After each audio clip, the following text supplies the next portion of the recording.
Hey everyone, it's Father Lawrence. I just wanted to come before you to talk about something we're starting in the church this weekend. Tomorrow, we will be sending out our Vocations Chalice to a family to pray for vocations.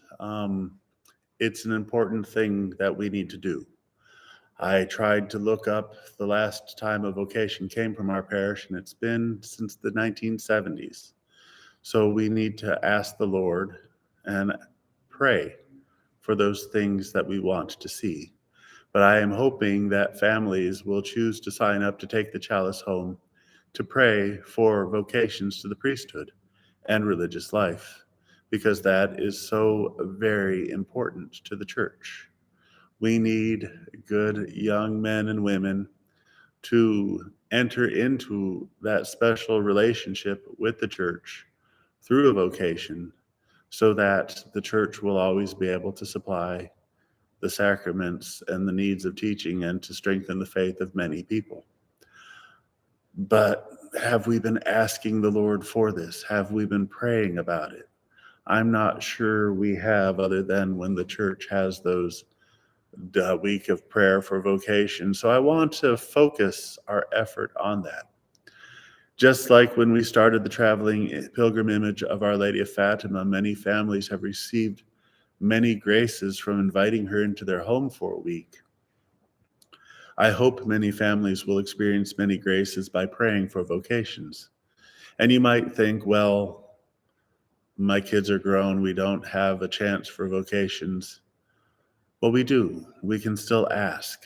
The Lord will give us what we ask for.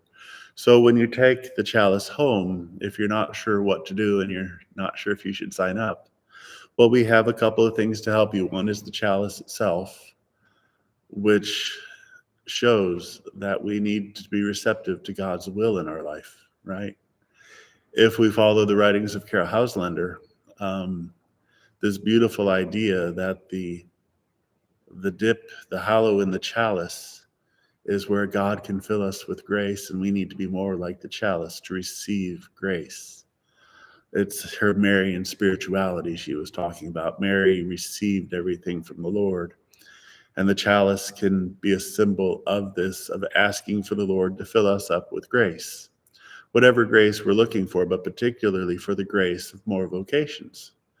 But the chalice, which represents the priesthood, is one of the things we are praying and adoring, that we can have the Lord work with us. Another thing I'm going to send out with it is this little wooden medallion. I don't know if it's going to show up nice on the video, but this is the symbol of the Mercedarian Sisters of the Blessed Sacrament. So we need to remember to pray for religious life, and I hope we'll remember that as well. But we also have a book of prayers for vocations, very specific to male and female vocations, a wonderful list of prayers that each family will receive as well for signing up with the chalice. So I hope that you will consider signing up to pray for vocations in our church, and that we just are open to the Lord calling us to a greater relationship to Him through our prayer life, because that's really what's important. The foundation of any vocation is the call of Christ. And although we all fall short of His glory, as St. Paul would tell us, well, we have means for reconciliation to try to become a better person, the person He's calling us to be. But it's a lifelong task, and we don't have to be satisfied with where we're at. And during this past year, I'm pretty sure several of us have regressed spiritually. I will admit I have as well, because it's been difficult during this time of pandemic. But the Lord is with us, and He calls us. And do we heed His call? So that's what this is about, listening for the voice of the Lord, helping our young people to listen for the voice of the Lord, for that call to come to understand just what a vocation is and how great it is, and how Although I have received the gift of the priesthood, it's not just for me, it's for the church. And so I'm supposed to share my life and example to the church. But as we say, our example isn't always the greatest. And we're working on that, trying to be less grumpy when things aren't going right. And I could admit that, and several other things. We've talked about this before. We don't need to dwell on it now. But how do we come to give Jesus what he's asking us? And we want him to send vocations into the church for more priests, for more religious sisters, for people to just take up and live a grace-filled life of following Christ as his disciples. And that universal call to holiness is for all of us, not just the religious or the priests. It's something that we've been told all of us are called to be holy. All of us are called to live our best life. All of us are called to try our best.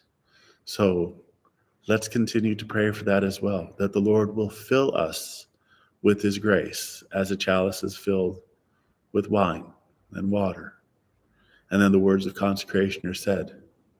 And from that, we receive the greatest gift God can ever give us, Jesus himself in the Holy Eucharist, the holy sacrifice of the Mass, so that Jesus can fill us as our food, our supernatural food that helps us get through our day to try to be holier. It's such a wonderful gift. And a vocation is such a wonderful gift. So let us, from this point forward, pray in all earnesty for all the priests we know, all the priests that maybe are struggling right now, all the seminarians that are being formed for the priesthood, all the religious sisters, all the religious that are in any sort of formation, that the Lord will fill us all with grace and that we may be his servants in the world. And if we do this, well, I'm quite confident that he will send more vocations into the church and that we will be blessed with many more people following very closely Jesus, the Lamb of God, who takes away the sins of the world. Please pray for vocations. Thank you.